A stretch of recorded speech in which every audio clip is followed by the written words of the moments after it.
At this point, we understand that the value of a variable can either be a number or a string. This time, we're going to look at a third data type, Booleans.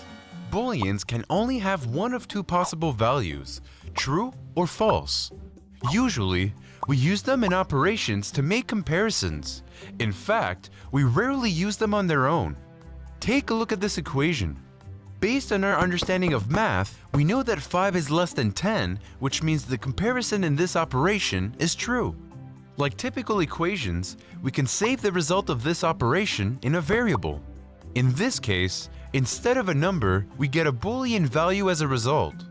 We call the operators used to compare values relational operators. They are greater than, less than, greater than or equal to, and less than or equal to. Note that the greater than or equal to and less than or equal to symbols are slightly different from their mathematical counterparts. Take a moment to memorize what they look like.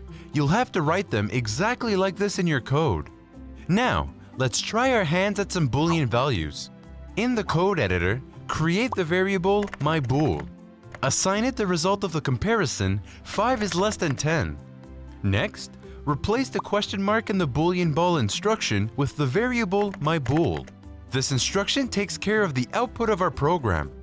When you're done, hit Run Code to see your program evaluate the result of the Boolean expression.